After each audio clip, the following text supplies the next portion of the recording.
So it's called Cowgills Business Heroes. You're not a business hero, you're a sporting hero, I guess. I know you won't like that term, but and I was thinking about the similarities between people who achieve in any walk of life, whether it be TV, sport or business. And some of the things that I've always admired about you and noticed from afar, and I've seen it in other lads with a similar mentality in football, are the sacrifices that you make, the dedication that you've got, the level of self-belief, perseverance, mental toughness, ability to deal with criticism,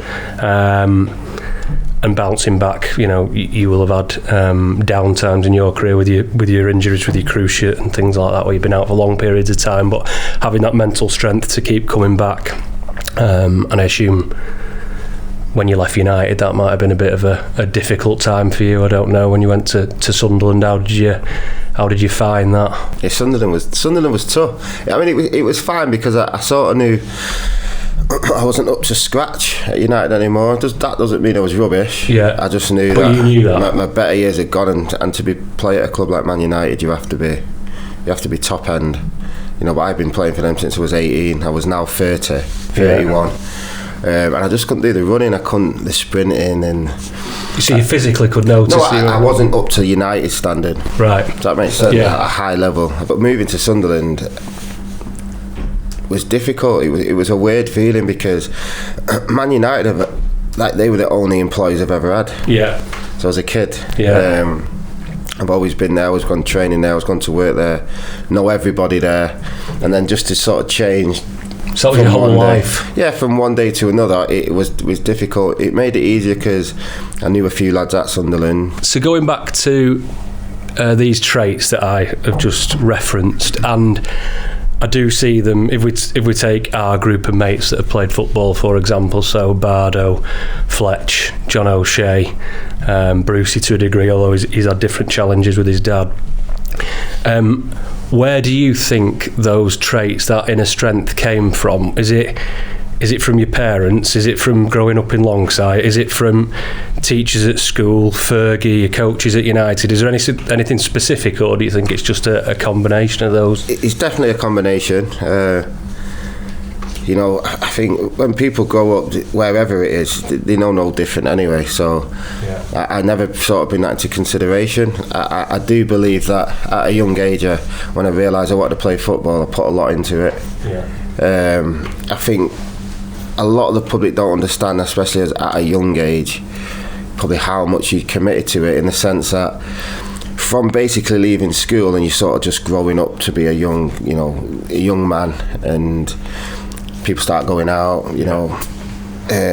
people start having girlfriends or experience different things. A lot of that I had to put on hold, just for the simple fact that I couldn't do it because you couldn't go to training and do all them certain things. Of course you have days where you're off and you can go and experience it, but in general you've got to sort of put it to the side and grow up a little bit different to everybody else. Yeah.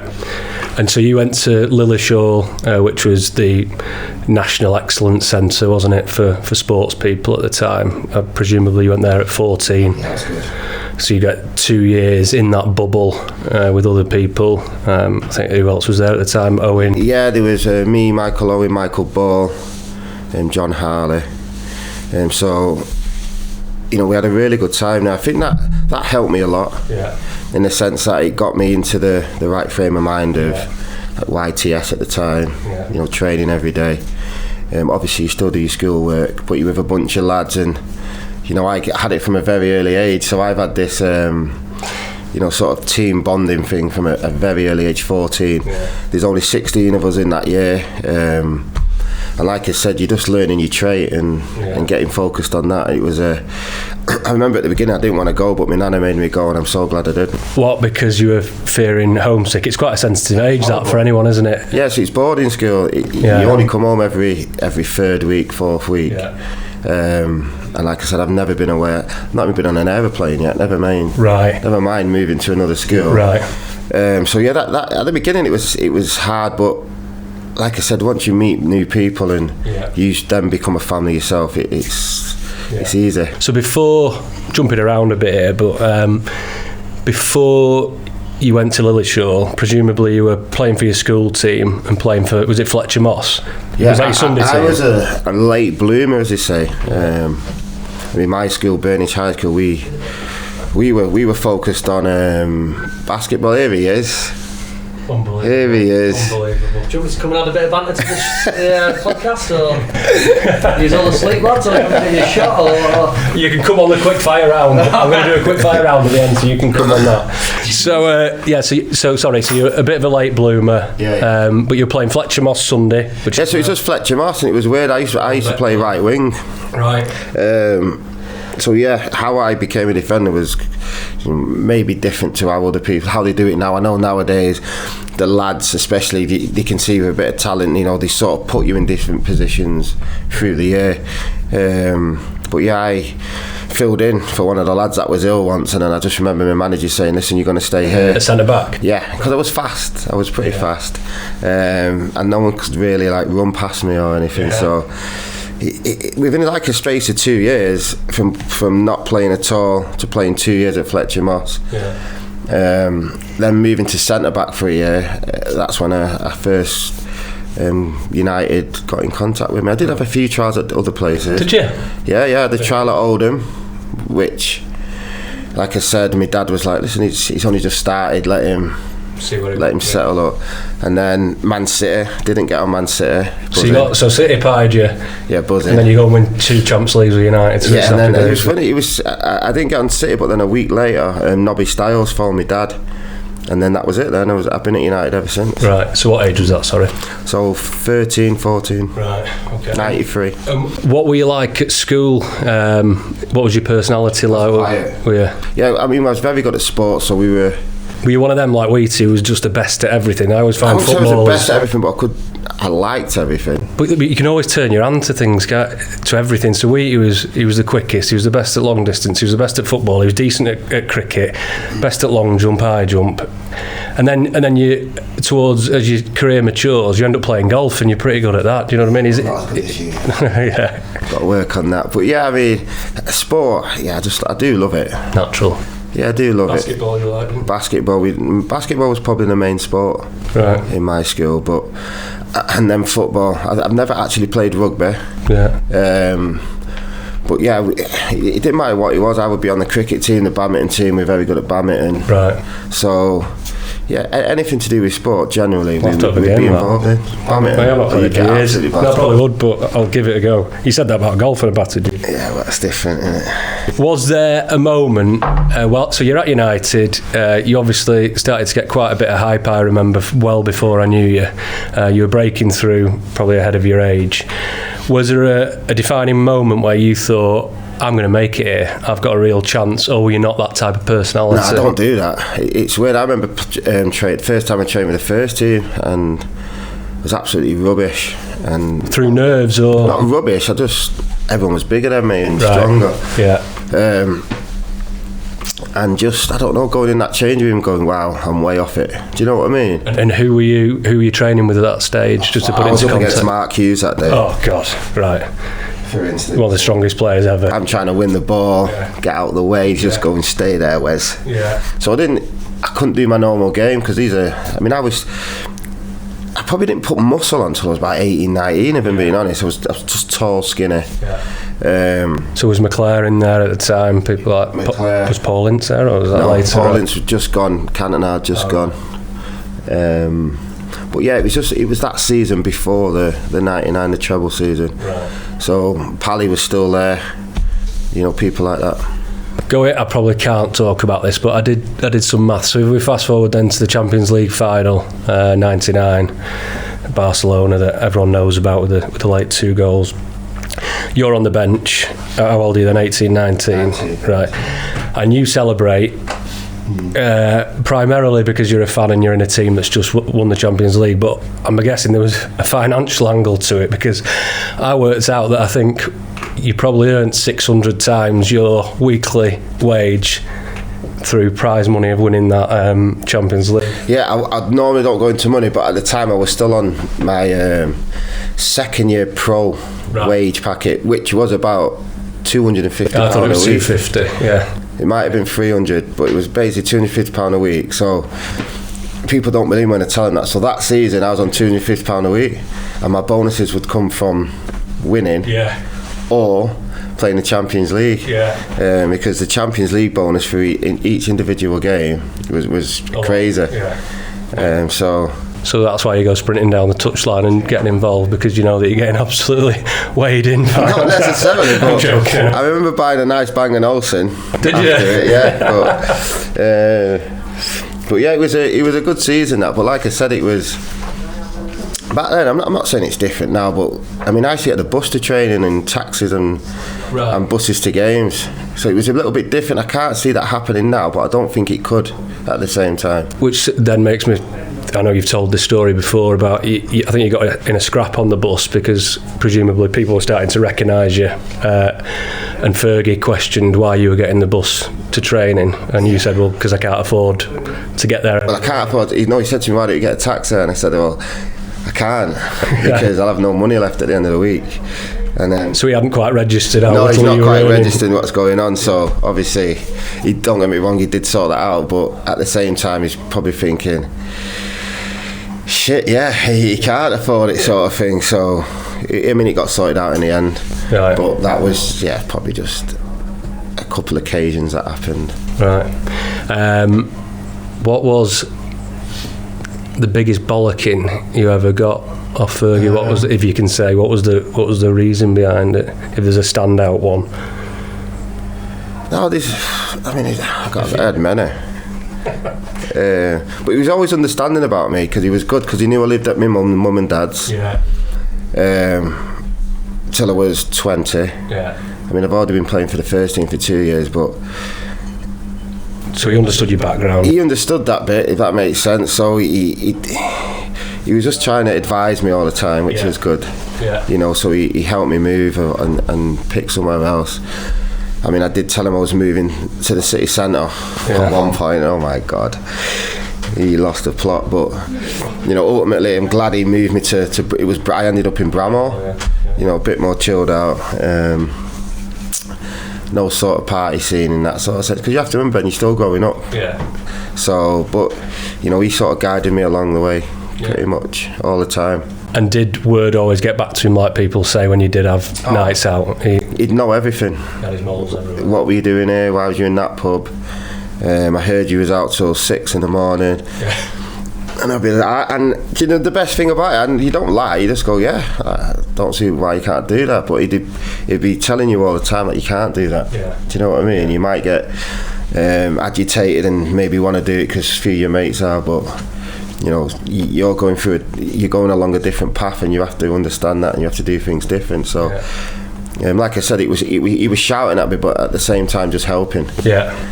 Just wanted the best for you, I guess. 100%. You've always gone on about the importance of the group mentality, being in it together, and when you look at those two squads that won the Champions League final 99-2008 in Moscow, there was very much a togetherness we can take on anyone.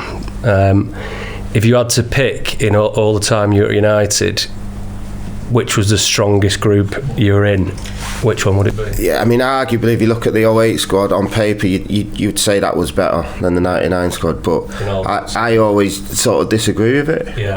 I think the squad was a lot stronger in 08, but at the same time the mentality, and that's where I probably got it from, and the people from the players from that generation, is the winning mentality. And listen, it starts with a manager, but every day we went on training and playing games, and you get it from Keno, crazy mentality where it's bigger than you. You just you're there to win. You understand why you're there. You've got the best players, but you still have to make it work. You know what I mean? And we're talking about players from all over the world that ultimately, who are stars in their own sense or in their own countries, probably the best players from their countries. And then they come here and they understand how grounded we are, and no one's big-headed. Everyone puts the shift in, does the basics, and ultimately the skill comes out. But for me, it started in youth team at Eric Harrison. You know, we would talk about class of '92 and what they did, and that's where we would sort of get our Was he focus tough? from. Was he a tough taskmaster? Eric Harrison? Horrible, was he the one that? Yeah, everyone. He was horrible, but in a good way. Yeah. So, because I was thinking about this, I do remember you once telling me about Keane giving you an absolute roasting in training. I don't know what the reason was. It was probably just Keane being Keane. Giving the ball 2 yards to his left. So, if Roy Keane was roasting me, I would crumble. But you said you reacted very well to that criticism. I don't mind criticism because, listen, if I give him a bad ball, I know it's a bad ball. Yeah. But do you need that ramming down your throat, though? Not necessarily, but it makes you focus, though. Yeah.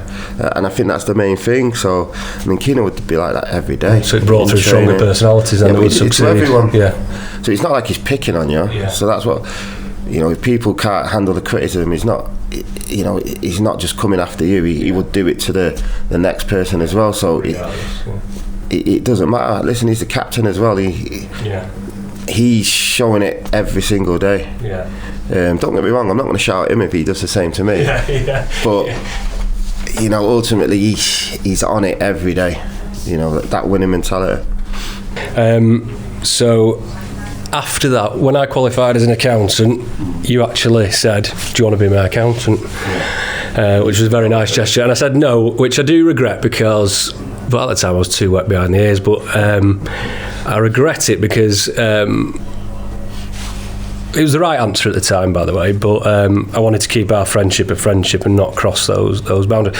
But as time's gone on, and I've seen the way lads get taken advantage of, or aren't really interested, to be honest. You ask a 22-year-old lad whether he wants to sit down and talk about his finances, he'd rather go to the Trafford Centre.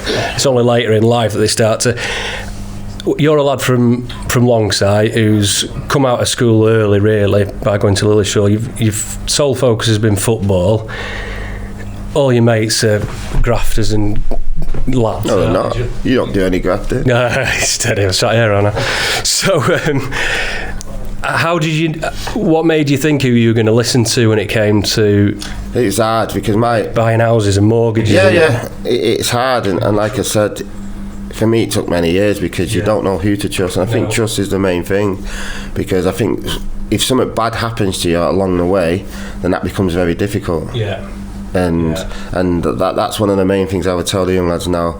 You know, it always helps, I think, if your mum and dad are involved, but like I said, my mum and dad didn't really know anything about that side of it as well, so sad. I just wonder whether more can be done in clubs, but maybe it's just I think there is now, if I'm being honest, but like I said, I think it all comes down to the individual or group of people that you trust, and I think the main thing as a young lad is you understand it a little bit.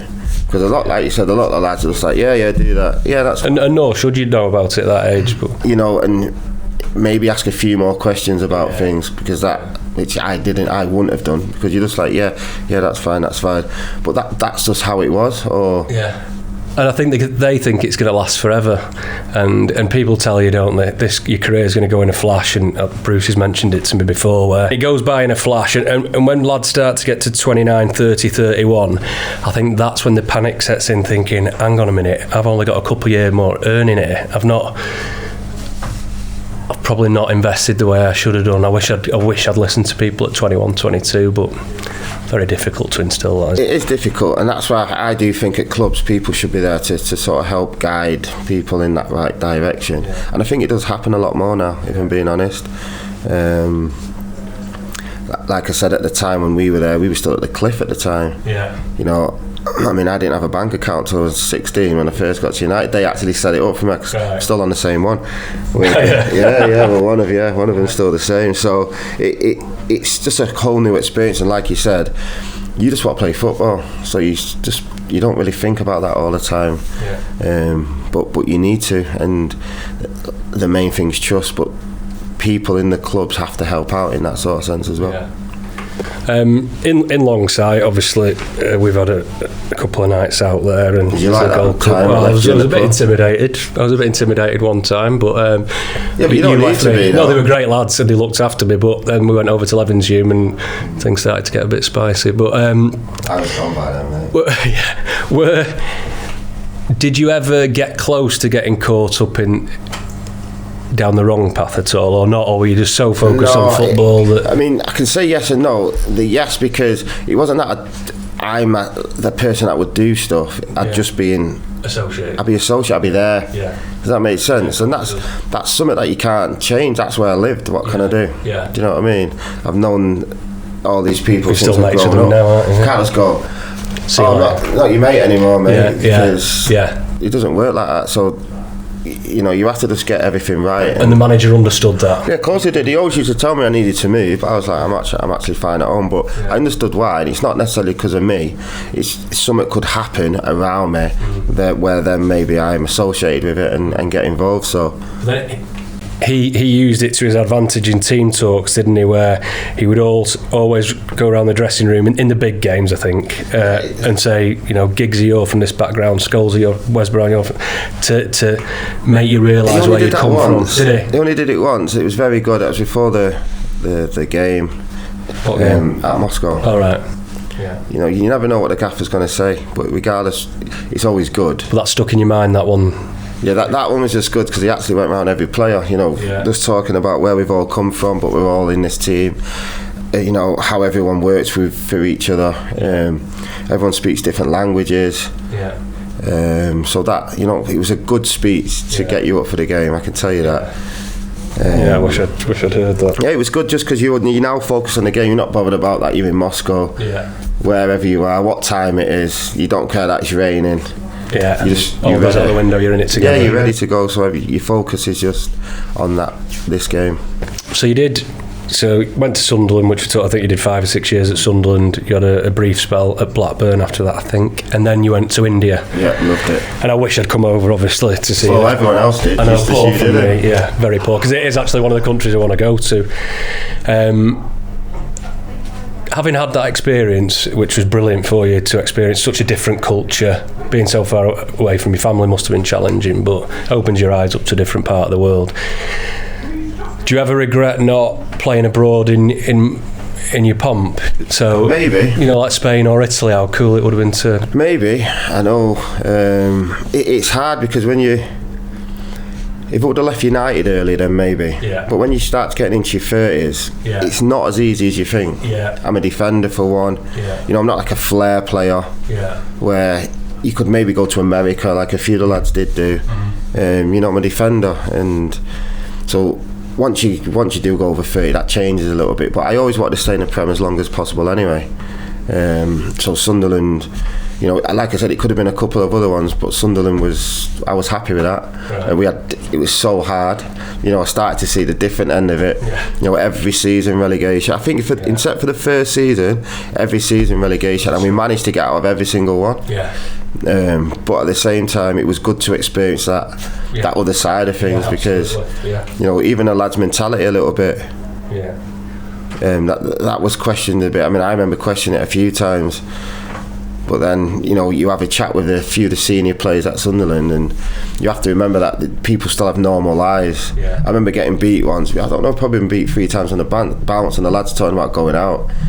And you just, in your head, you're snapping. Do you know what I mean? Yeah, you shouldn't be going out. No, but that's not necessarily the right answer. That's what I think. You've been brought up to, you cannot go out when you've been beat 3 on the bounce. But, you know, people still have to live and get on with their lives. Yeah. And a lot of these people will never sort of play at top end as well, so you just. But how would the fans react when they saw you out? Were they all right? No, my point is, I would always think, when we used to get beat at United, you wouldn't see me for a bit. Yeah. But at the same time, you know, we did go out when we were winning, or we had days off. Yeah. But at Sunderland, it was hard to get into my head how you'd have to still live your life anyway. You can't sulk the whole week because you've been beat 4 weeks on the bounce. You've still got to carry on with your life. That was a bit I found hard. Again, bring it slightly back towards the business mentality. A lot of business owners fear retirement. And I think that's part of it's going to be ego. You're not as important anymore to people. Part of it's going to be missing the banter and the day-to-day buzz. You've got your structure goes out the window. You've got boredom. I guess with you, it was easier to accept retirement because your body was done in. It was a gradual decline. You didn't just have to stop one day. No. How did you adjust your mentality there? I was a lucky one, considering how many injuries I did have. I played till I was 38. Yeah, that's incredible. Which is pretty good, and don't get me wrong, the level kept getting lower. Yeah. But I remember in India was on like 7 months. Yeah. The season was pretty quick, and then a little cup competition at the end. But I couldn't run. Yeah. Yeah. So in your head, I used to laugh to myself saying, wow. I remember these 5 games left, and I thought about going to see the manager saying, I can't play. I can't do it. But you just, you're happy, not that you're happy about it, but you understand it, and you just like, right, let's just get these 5 games out of the way, and you pretty much do. Quick fire round, obviously. In the moment, you might not get the answer you're looking for, but let's go with it. Right, are we answering together? No, I'll go Brucey, then you for both. Okay, Brucey. Which player did you most hate playing against in your career? Oh, it's a quick fire round, Brucey. I enjoy playing against all of them. I'd say the one who gave me the biggest run around was probably Henry when he was at Arsenal. Oh God! Yeah, when he opened his legs up against you, he was just. I remember blinking and thinking, "Christ, how's his arse all the way down there already?" To be honest, he was only next to me a second ago. Yeah, is that Steve playing? Yeah. I did get a few of them shouts through my whole my career, but especially that day. Wes, I remember once you saying John Hartson because he was. Yeah, John Hartson killed me one day. He was playing for Coventry. Andy Carroll when he was younger was a handful as well. Yeah, John Hartson, Zidane, pure beast. Is the best way of putting it. I've already asked Wes this one. I think. What was your biggest bollocking from a manager, and what was it for? If you can say. Biggest bollocking from a manager? I had a few. I got one off Roy Keane on pre-season tour in Ireland for being late for dinner one night. You got a fine as well, I think. Very harsh. Best game you've ever been involved in? I think you might say the final. FA Cup final. I went to that. Wes was fortunate to play in a few, and I knew obviously the player I wasn't going to be playing in them every year, so. As a one-off occasion for myself, that was. And you should have. Well, you shouldn't have scored. You had a great header that hit the bar. Hit the post. First goal. It was second goal, I think. Yeah. Buried him, wasn't it? Sorry, no. I had a header that could have made it 3-0, and it cleared it off the line. Yeah. Best game you've been involved in? You do that when you ran off. Yeah. Give it all. Give it all. Yeah. Best game you've been involved in? It's got to be the 99 final. I can't. The feeling that you can't really go past that. I didn't know whether you'd prefer 08 because you were starting. I was going to say, surely you would have preferred the one you played. Probably the feeling of being part of that group. That experience I've never had again. Yeah. Brucey, your best individual performance. What's the best game when you look back and think, I'm having myself there, I had a good game? That game? Oh, I would agree with you. You had a very good game. Unfortunately, I came off injured on, I think it was 80 minutes. But I tore my groin. And then did they score after that? Yeah. So I like to think when I came off the pitch we were winning. But yeah. I've got a couple in mind for you. The one was semi-final against Barcelona where you played centre half. Another one was actually Sunderland against Aguero. But if you look back at your best performance, was it against Messi or is it? I remember that one. Yeah, I mean, I had to be fair, I was man marking him. I can't say man mark, but I was the person that got told to get tight to him when he first got the ball, regardless where he was. But I mean, the whole team understood that, and we all knew where to go. So if I was out of position a bit, Cowgills would drop back in or Scholes just a little bit, just to double up sort of thing. But yeah, I had a good game against Messi, so I would definitely put that up there. Okay. You go into war with a centre half partner. I don't mean literal war, I mean in a big game. Who you've played with before, Brucey? Who's your centre half partner? I played with some decent ones. Michael Dawson was very good at Hull. Yeah. I'd have to say when I played for the Republic of Ireland, Richard Dunn was an absolute beast. Yeah. So I'd probably say him, yeah. Wes? Mine's Nemanja. But it could have also been Yap, but I played with him in that Nemanja longer. Yeah. And we had a good relationship, so he was, he didn't care, sort of thing. Quite an immature question, this one, but I like it. Not like you. Yeah, exactly. Which ex-teammate would you least like to have a fight with? I used to have a player. There was a player at Blackburn called Andy Todd.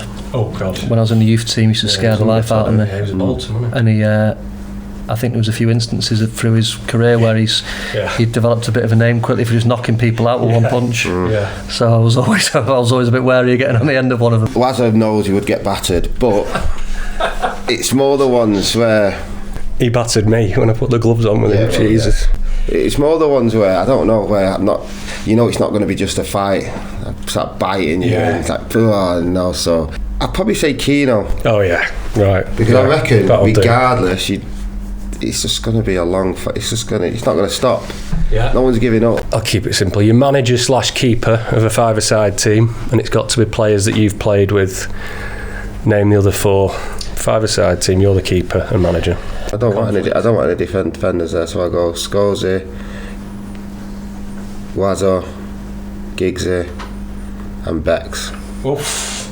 How am I meant to compete with that? It's not a competition. You know what I mean? He's just pulled the best 5 in the world out. Robbie Keane, Damien Duff, Johnny Evans. Yeah. Very good. Even Campo. He was a good five-a-side player. Okay. No, actually, I'm going to change it. They've got 2 I've got Harry Maguire and Andy Robertson at Hull as well. They've gone. They would be decent. Robertson would be good five-a-side. Right, okay. Right, so Johnny's out. Robert's in. 3 players you're having an all-dayer in here with today, just for belly laughs. Who are you going with, Brucey? Tonight. Phil would have to be. He's my oldest pal, probably, so he'd be there. Phil Bardsley. I'll say Wes because he's next to me. Yeah. We had a good weekend on my stag do, didn't we? So yeah. That was good, mate. Wes and Wazza. Oh right, interesting. I'd probably go Shazer. Yeah, Shazey's a great lad. Yeah, that's true. Can we merge the 3 together and go on a big group night? No, you're not in it today, pals. Maisie. Wow, yeah. Imagine. And I go away from I go Butty. Yeah, solid. Great lad. Well, thanks very much. That was Cowgills Business Heroes.